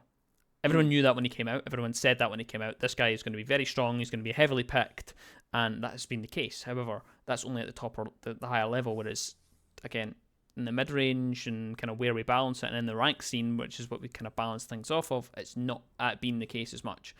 Partly because of how often he's banned. Fenrir. Yep. He's banned. Is he now essentially the most banned operator? Is he not? Is he? If I'm going back to my statistics, yeah, he is. He's overtaken Mira as the most banned operator. So there's that. So again, it's like kind of like fake balanceness, like faux, like it's like this idea of like it is. You look at it on first glance. To me, I look at that. If I look at a win delta, and if you are unsure what we mean by win deltas and you've not looked at that before, it's in the designer notes each season. I'll post them below in the comments as well if you're watching on YouTube. You'll be able to see the actual thing that we're talking about, and you can kind of tie them together. But the win delta, essentially just a kind of graph that says who's overpicked and too strong, who's overpicked and too weak, and it's just a percentage based on stuff. But everybody's kind of around the same area, and we've not really seen, a lot of the time we would usually see like Jaeger way up the top end, and Warden before he was changed as well was miles away. But everyone's kind of now in one area, so you look at it and you go, oh, okay, cool, nice, that looks pretty balanced, but it isn't. It just isn't. And it's because, again, we come back to that kind of buzzword of power creep. If everyone's so strong, it creates the idea of balance when there's not actually real balance. Yeah, and I think that's most displayed in like the operators that aren't on that higher end of pick rate, right? You're looking at things like Maestros, your Echoes, Pulse and Vigil, even Melusi now. Because again, would you rather have a Banshee there or an FNAT if Fenrir's on the board? Yeah. I'd rather have an FNAT. Mm-hmm. But I think that's a controversial take. And obviously you're gonna have some operators. I mean, can we get some love for Clash, please? Like, I know that I know that Clash is always gonna be at the bottom of this delta. It was a couple seasons ago, like maybe it was like 2 announcements ago. It was like the mid-season patch for the season Solis came out, Solar Raid. She made it onto the graph, by the way. Yeah. Like, I understand. Clash is always going to be in this position where she's a very frustrating operator to play against. She's going to be banned quite highly because of that, even if she's not necessarily very good, or in Delta terms, not very good. But if they buff her to the point where she's like even, she's going to be so abusive to play against. Like, it's going to be so unfun. I understand it needs to be like negative, but it's bad when people are like celebrating. You make it onto the graph. Yeah, that's just the only thing I'll say there. We won't go into Clash. I don't think she needs to be changed at all. I think she's actually, balance-wise, she's in a fine state. It's just the way it's always going to look. And it's one of those things where... But this is what annoys me, right? Is it's so obvious that Ubisoft are fully aware of the conditions that exist around certain operators. Oh, Clash has to be a negative... Do they even tell you what it is? It's like hidden for me on... 6.2, negative 6.2 win delta. And they're like, yeah, we acknowledge that she has to be here because of what it would mean for the game if she was at a -1% or a -2%, let alone 0. Yeah. What if she was in a positive percentage, by the way, you would have people quitting the game. Like, I'm just going to put this out, that you would have people quitting the game. She would be banned every single game. But if these understandings exist for operators like Clash, I think there needs to be a tier of operators, even if this is like an internal testing thing. There needs to be some sort of differentiation for the like professional balancing scope, where you're going, okay, look, we can see that Azami isn't in a positive delta. We can see that Fenrir isn't in a positive delta, but Azami especially. Azami is so abusive at the pro level that something needs to change, and this isn't going to impact your ranked play that heavily. Her win delta will, if she gets nerfed, her win delta will probably drop a little bit. That's fine. That's absolutely fine. Drop it a little bit in ranked. At the end of the day, teams that are running, like, if you're in your ranked stack and you're running Azami, she's still going to be really good, right? If anything, it's probably the solo queue player who is just running Azami and running around and dying that is probably tanking these stats, by the way. This stat is not a fair representation of, like, in a coordinated 5-stack team. It's ranked stats. But if we can have this understanding of Clash needs to be separated, let's have an understanding for, like, certain operators who are very influential for pro play. And we understand that the rank delta is not the criteria to balance these operators around. Yeah. I think as well, of course, that like makes it difficult for the more casual community, and they don't understand why these changes are happening. A lot of people kind of look at them and go, oh, wait a minute, okay, that doesn't make any sense. So I think this is why they obviously balance off of that. So there's, of course, discussions then to be had of like how they actually go around the balance. And I personally am probably on the same level as even as a casual level. I think that if you're balancing for the highest level of game, then it'll be fine. I think that will just create, it's completely fine. I think that's the way we should be doing it. The other thing as well that affects these statistics and that we can't kind of shy away from is, of course, the introduction of Rank 2.0 that started just at the end started last year. It's inflated the amount of players in ranked, therefore diluting the actual results of the win deltas. So they're looking a lot more mixed. They don't have as much impact and aren't as telling as what they used to be. Yes. They used to be where it'd be a bit more specific. You would understand. There's technically more ranks as well because it's from Emerald above. I think it was was it from Plat? I think it used to be like Plat 2 and above on the old system was how it was done. Yeah. So there's quite a few ranks involved as well. So there's a bigger sample of players. So it's that's gonna affect it more and changes that and operators I think will start to look a bit better in that light. So there's definitely changes I think that need to be made for the way that things are balanced. But in terms of the actual specific operators, I want to get like your kind of opinions on each kind of the. Let's go for the main three, I guess, just to keep it condensed. The big three right now, of course, Solis, Fenrir, Azami. What's your change for Azami? What would be your opinion on that? My change for Azami: reduce the keybers from 5 to 4, make them charge slower. I think she gets all 5 by like a minute 45. She has 2 at the end of prep phase. Just slow this down. If she gets the last one at 30 seconds, like you give it, she gets 4. She gets 1 at the end of prep phase, or she gets 1 like mid prep phase or something like that. Like it's on a charger boost, and then it goes to something like a 45-second timer or a 40-second timer, so that she gets the last one within the last minute of the round. That is the first start of it.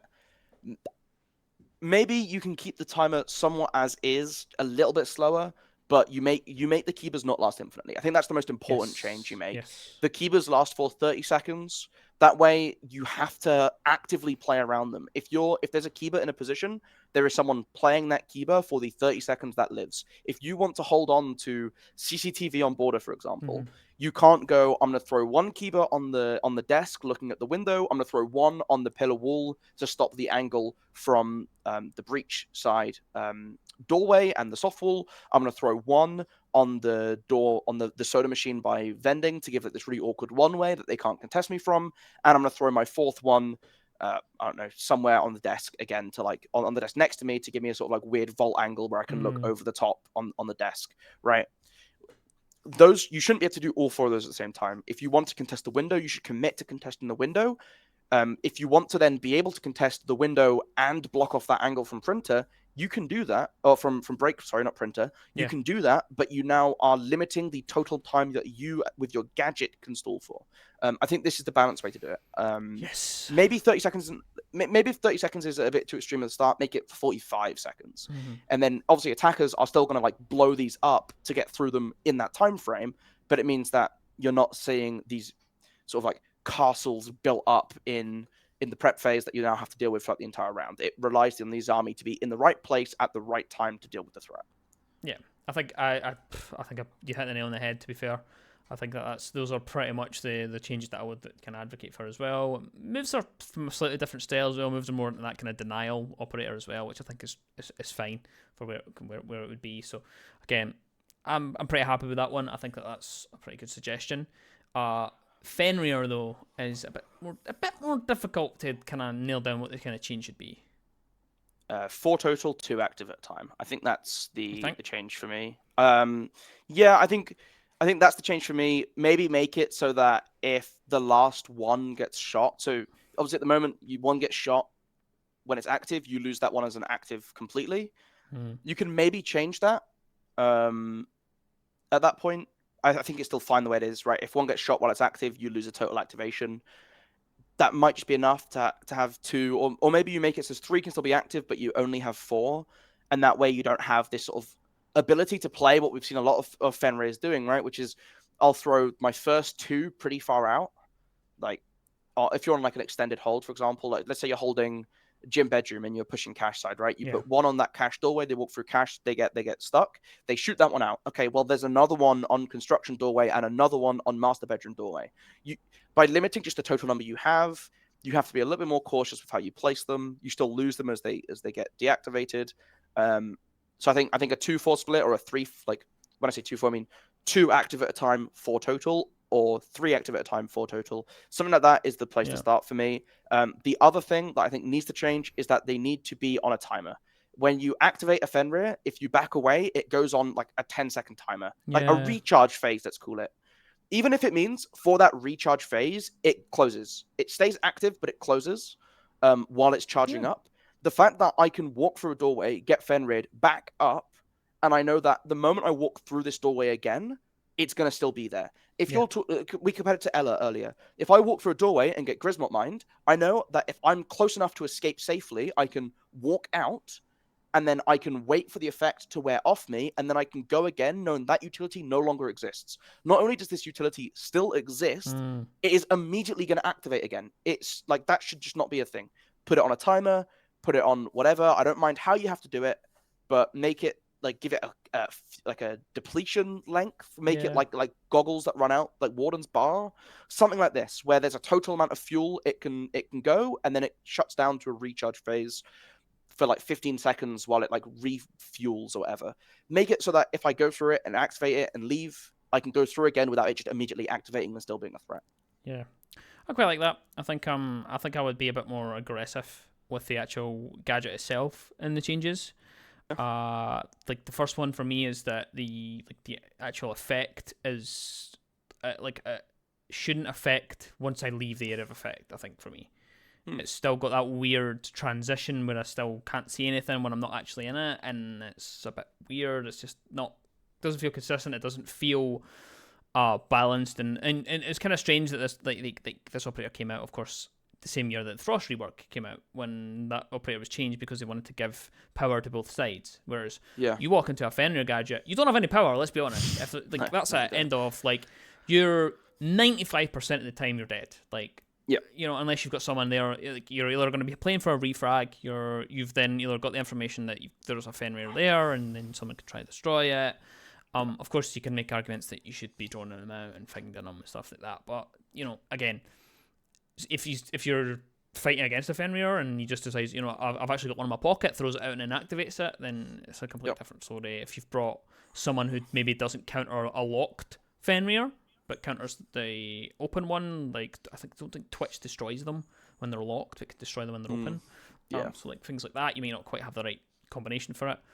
I think that for me, the actual effect needs to be changed. I think just to make it less punishable, and I think that kind of falls in line with the way that they're trying to balance Siege. The frost change.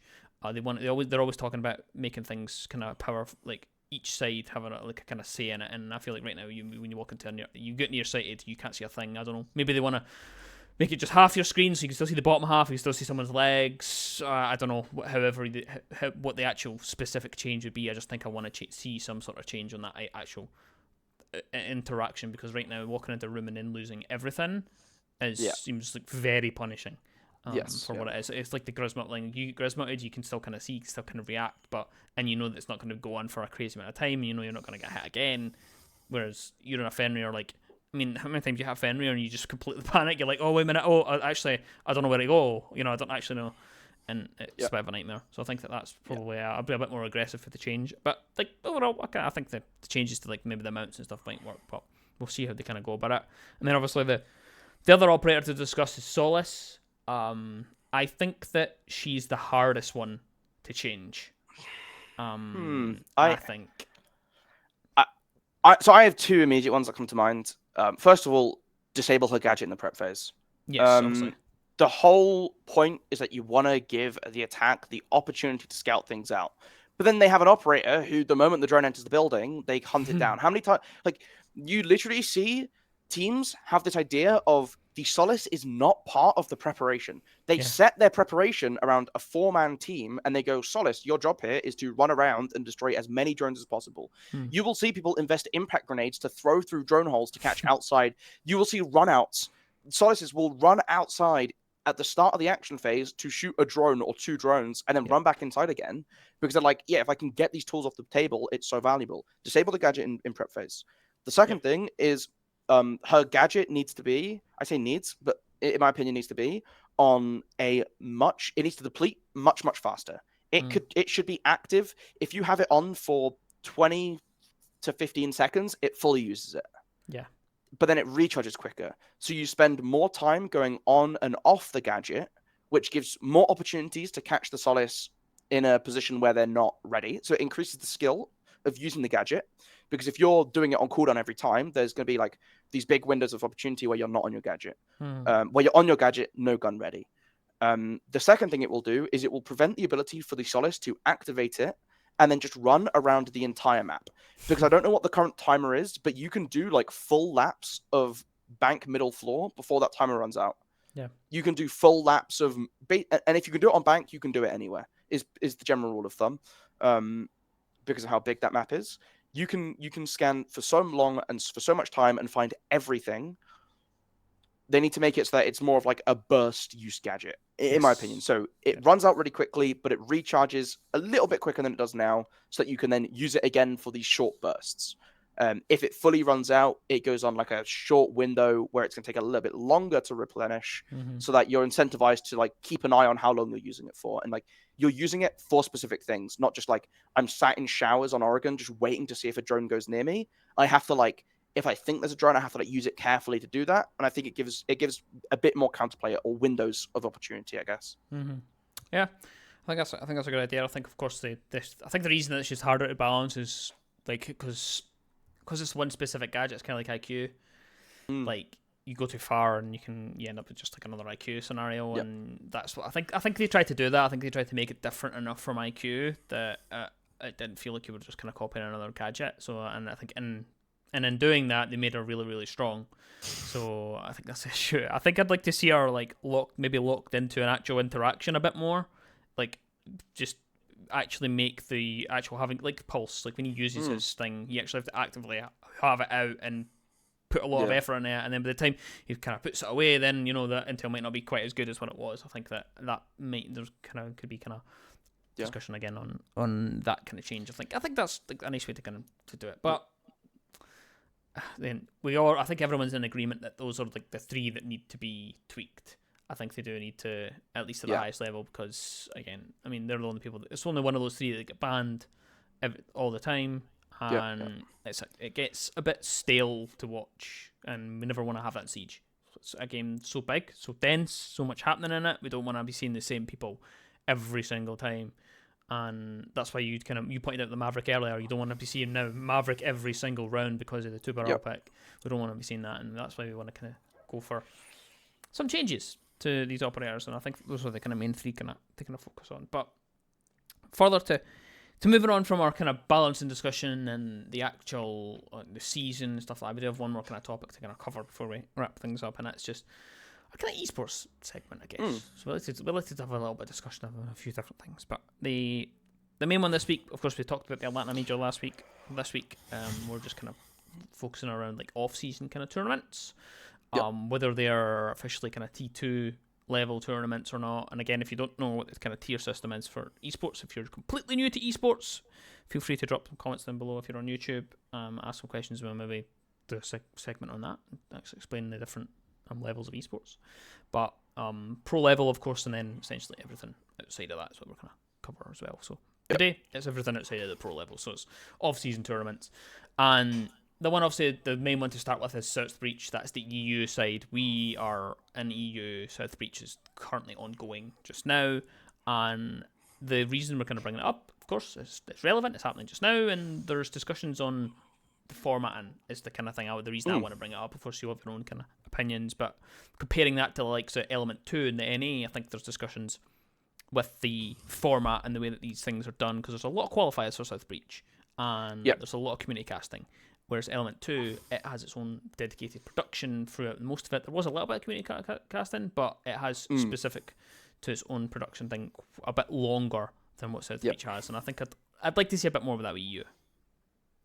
If we're just completely comparing South Breach to Element 2, for example, obviously Element 2 is the second from Element 1, which was in the last sort of big off-season, and is now carrying through with the same format again. I think for me, South Breach, it's been really nice to have an event, and obviously lots of opportunities for community casting and all this jazz is nice. It's nice to be able to have lots of people be able to get involved. But obviously, for the health of the scene, I think it's better to have a fully supported system like an E2. The qualifiers, so the big difference is South Breach is it's an 8-team finals. Yes, is what it's going to be, and there are 4 qualifiers, or no, there's 6 qualifiers, I think it is. There's a stupid number of qualifiers. 6 qualifiers, 6 qualifiers. Some of the qualifiers will provide 2 teams, and then the others are all providing 1, and that will give us the 8 teams that make it to the final. It's great to see all these qualifiers. I think qualifiers are a dodgy one for me, especially because it's all single elimination brackets, because you have to be able to run them in a reasonable time frame. So that's just the way qualifiers always work.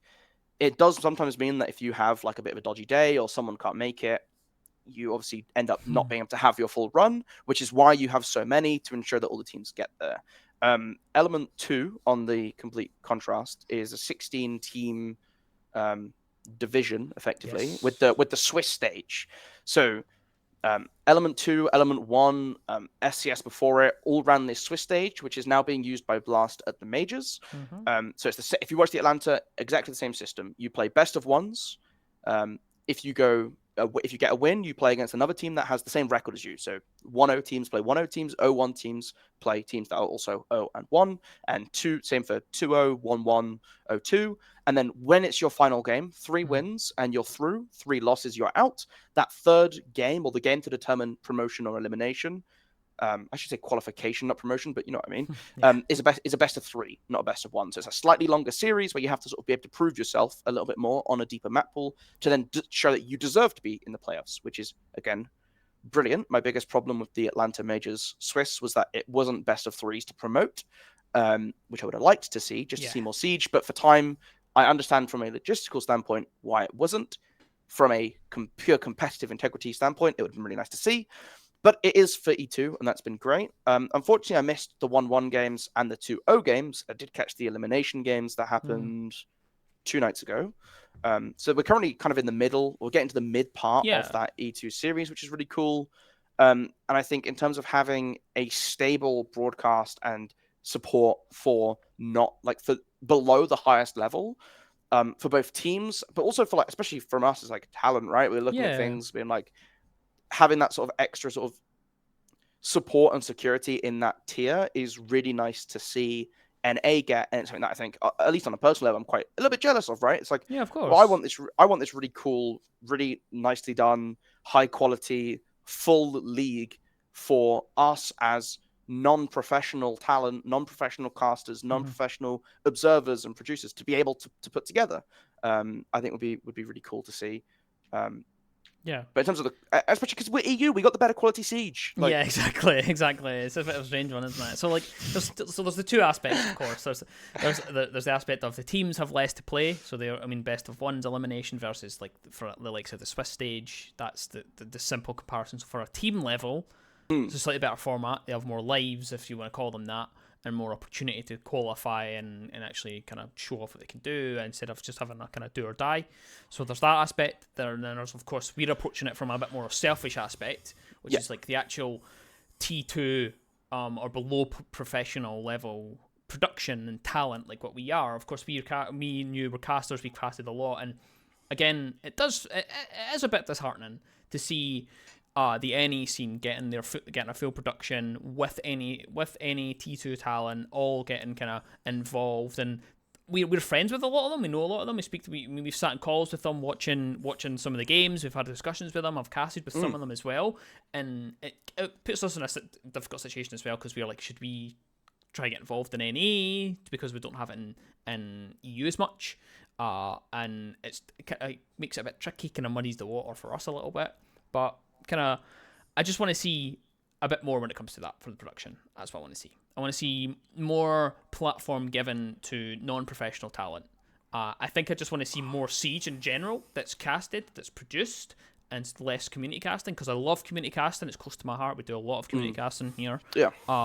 But at the same time, I think there's a time and a place, and it shouldn't be the standard across every single thing. It's nice for some odd qualifiers here and there, but I don't think that it's the kind of standard to go forward. I think I would like to see, like what Element 2 has done, some qualifiers are community casted, then you've got a bigger stage, then you've got your kind of established kind of finals and stuff like that. And I think that's a healthy and a kind of good way to do it, and it promotes people in the scene, because right now, I'm not going to lie, to be completely blunt and honest with you, the tier 2 scene for Siege when it comes to talent is very difficult. There's a lot of people that have had to move games. There's a lot of people that have had to leave and had to get kind of focus on other things because there's less opportunity for them. And it's made it difficult, you know? So this is almost like a little bit of jump backwards, but I'm loving that we are getting this for E2, and I think it's great to see Blast come in, support it, keep it going in NA, and obviously the hope is that we start to see this transitioning, right? It's like, oh, this has been really successful, and especially in terms of the accessibility for viewers and for teams as well, right? So the way E2 works, it's not all based on qualifiers. A certain number of spots are given to teams that are invited to the event. I think E2 was 12 invited teams, and that's a mixture of teams that have that sort of longevity from having played in maybe E1, as well as the top teams in that bracket that used to make up what was sort of the NA Challenger League, right? And obviously a lot of roster changes, a lot of differences, but you see the same names, and this is the same thing in Europe, right? You've got like the teams that have qualified for South Beach already, now ITB Academy, they were Utoru, they were M&M Academy before. So again, a team that's been around for a really long time. Yeah. Valor, a team that's been around forever, 86.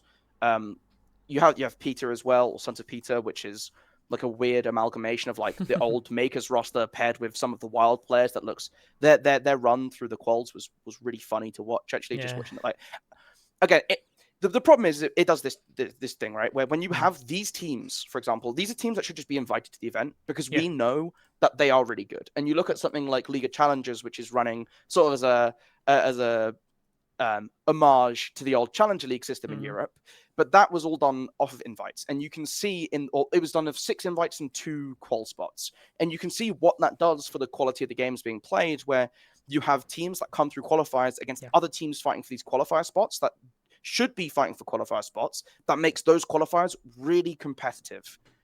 And then you get out of the qualifiers, and now it's the proving grounds against these other great rosters from like that tier of Siege, right?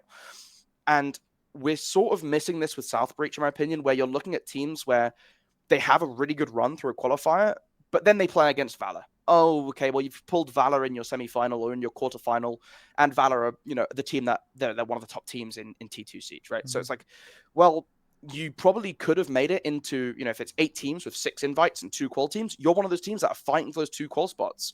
Yeah. But it's not 2 qual spots. You're also fighting all these other teams for them, and all these teams have to keep fighting each other for qualifier spots. So if you run into this happened with Valor and Helios. Helios, another team that have made it for a qualifier, but Valor and Helios ran into each other in the semifinals of the first South qualifier. Yeah. okay, well, one of them can't win this qualifier and can't get the qualifier spot now. So what happens to the other team? Well, Valor won that game. Helios now have to wait for the next qualifier and replay the whole qualifier just to get back to that spot they were at, to then try and win a qualifier. But now the talent pool is weaker because Valor and whoever else has already qualified aren't playing in it. So they're much more likely to make it at the cost of other teams who still want to give it a try. So as you go through qualifiers, the level of play becomes easier and easier, but you still need to be involved in these earlier ones if you want to give yourself a real shot. So I think the idea of having just like invite spots going out is brilliant. I love invite spots. I think they make a lot of sense. Give those to the teams that deserve them and that have shown that they're really good quality teams. And then you just get the qualifiers to play at a much more competitive level. Because it also sucks from the community casting perspective, right? Where I was watching Jerry and Tudor, and they have to. Well, I say they have to watch. They're watching Sons of Peter because if this team's playing, why don't you want to watch the best teams play? You want to watch the best quality teams you can, but it's really awkward when it's like, oh, they're playing as a team that that they're better than, but maybe they could fight back, and it's like all the games in their run are like, oh, they 7-1'd this team, they 7-2'd this team. Oh, they 7-3'd. Oh, you look back and it's like, oh, they were 6-1 up and they played Cav and Vigil Boss G for 2 rounds. It's like, okay, I guess they 7-3'd them. It's like, I don't want to see that team have to go through qualifiers. What's the point in making them play against these qualifier teams? Yeah. Let the best team from the qualifier, the best teams from the qualifier, they come in, they challenge the top, and you get these really, really great series. Yeah, exactly.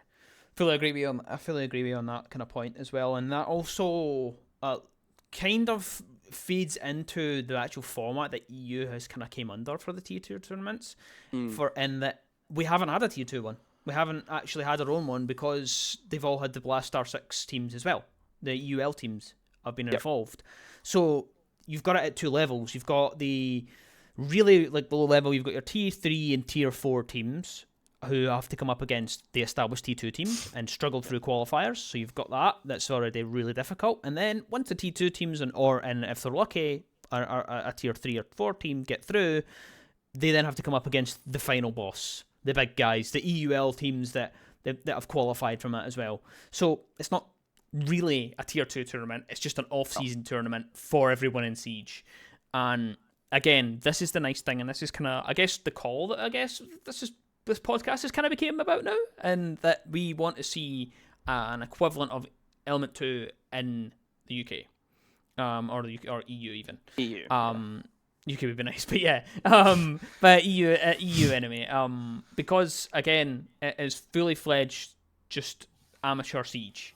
Semi-professional. That is what it is. It's from the talent to the production to the teams involved, the players, the coaches, all these people who are just trying to find their way in Siege, trying to work their way up and try to get into these teams and show their kind of skills.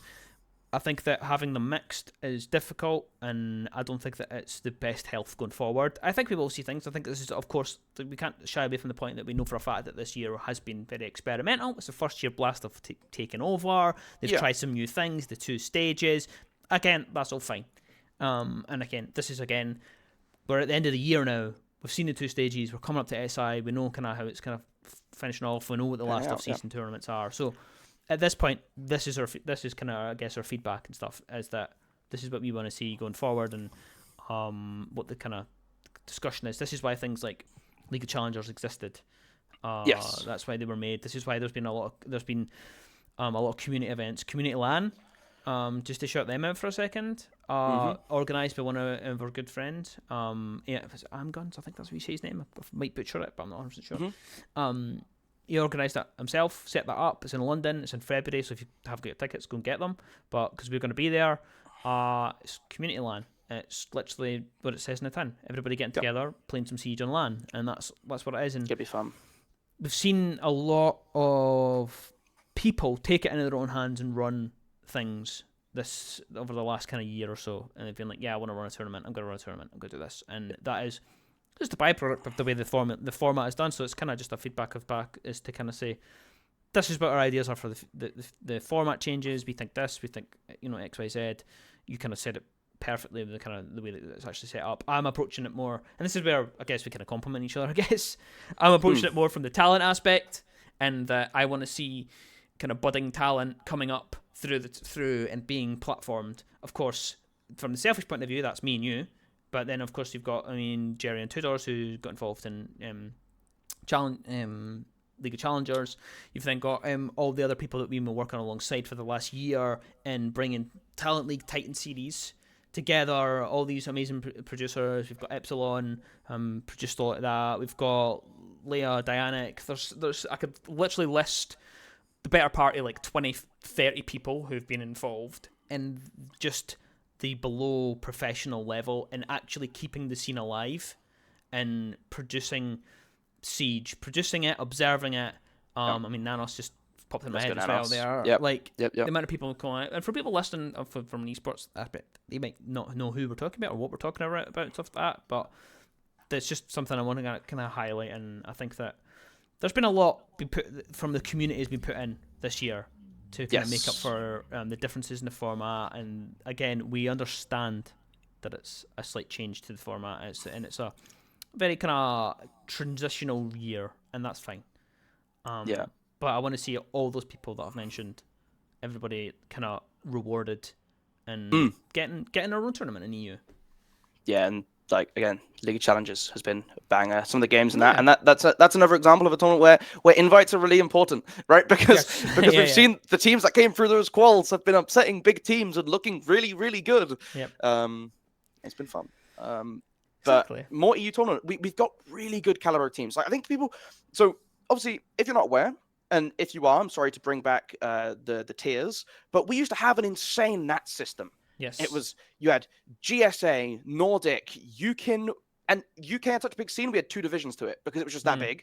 You had the ITA, you had the Spanish Nats, you had obviously the French League, you had divisions everywhere, right? And it would all come together where all the top teams from each of these divisions would get sent off into the Challenger League, and you'd all play each other. The CAS region had a league as well, which obviously...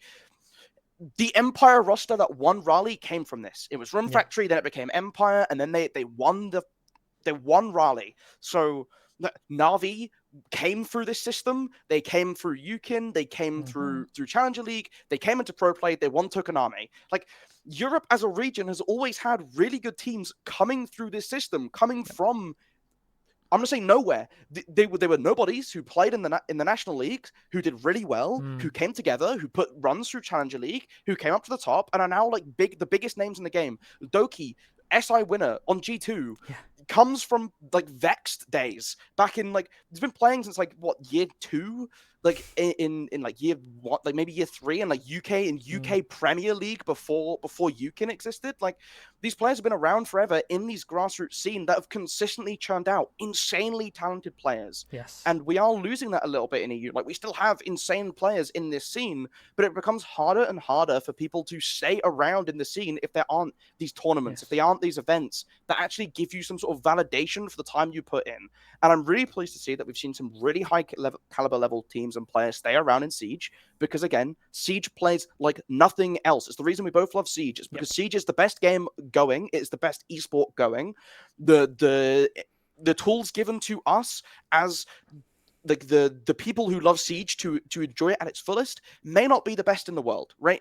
But it's improving slowly and surely, and we're hanging around in there because Siege plays like nothing else. I will not ever hear anyone tell me CS:GO is a more complex game or CS2.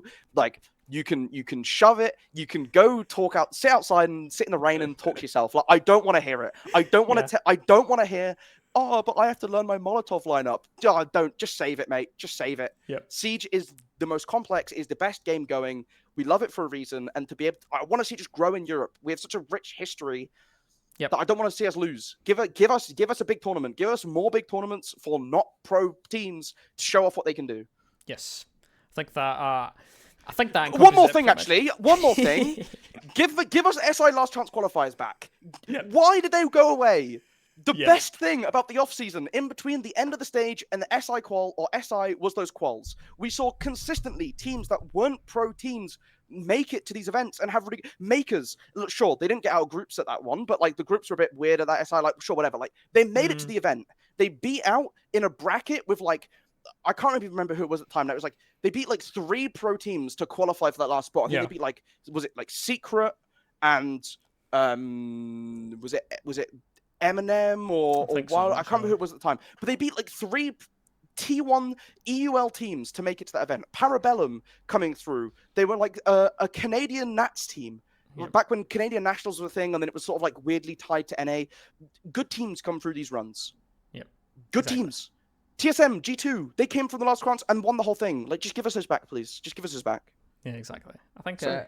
no, you're fine. You're fine. Hey, listen, this is what we're here for. We're here to this is why we decided that podcasting would be a good platform for us, because we're always chatting about different things and different changes and stuff we want to see.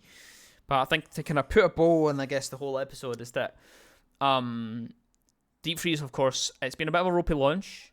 It is what it is. These things happen. I think, of course, feeding into the kind of changes to defenders and stuff, we need to see some improvements there. I think going forward, I think there's no questions with that. I think a lot of people will agree with that, and I don't think that's too controversial to say.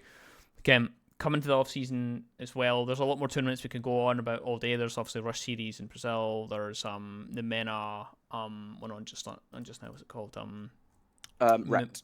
The MENA Community Face-Off, and then Rect is the Australian one. Yep. So you've got that as well, which is so there's all these off-season things coming across the horizon. There's multi-cyber series as well. So there is a lot of Siege to be played. It's just obviously want it to be in the right kind of capacity, and that we want the non-professional teams to get their kind of get there to kind of compete against each other, and then the reward at the end of the day is then to maybe then against pro teams. You don't want to be having them kind of having this final boss kind of aspect to it, and then of course to kind of encompass our feelings on it is that we want to just see more T2 talent coming through. That's it.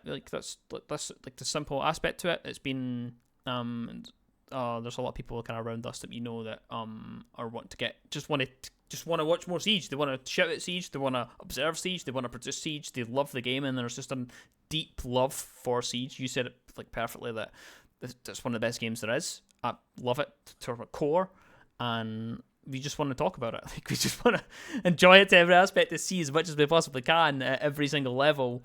And that's essentially why you wanted to kind of go ahead with this podcast and just chat about it and have a good time. Yep, chatting Siege, watching Siege, living Siege. Yep. It's pretty good fun. I do enjoy just sitting in my room doing absolutely nothing at 3 a.m, laughing at teams not being able to attack Night Haven. It's good fun. Yeah, we've watched a lot of Element 2 for the last few weeks. We've been watching. Sleeping pattern is in the mud. But anyway, we will probably wrap that up there, because we could go on all night, and this is why we did the podcast in the first place, because we could chat for days. I hope you've enjoyed this episode. Hope you've enjoyed chatting with me, Ben. Hope we've had a good time. It's been lovely. And let us know your thoughts. Let us know if you agree with us. If you disagree with us, throw them in the comments down below. Hit us up on Twitter, wherever. You can see our socials flash along the bottom. Email us, whatever. If you've got a topic you want us to discuss, if you want our opinions on anything, do please get involved. But that is going to be it from the Radio 6 podcast this week. I have been Chambourine, joined by GoluMolu, and we will see you guys in the next one. Bye-bye.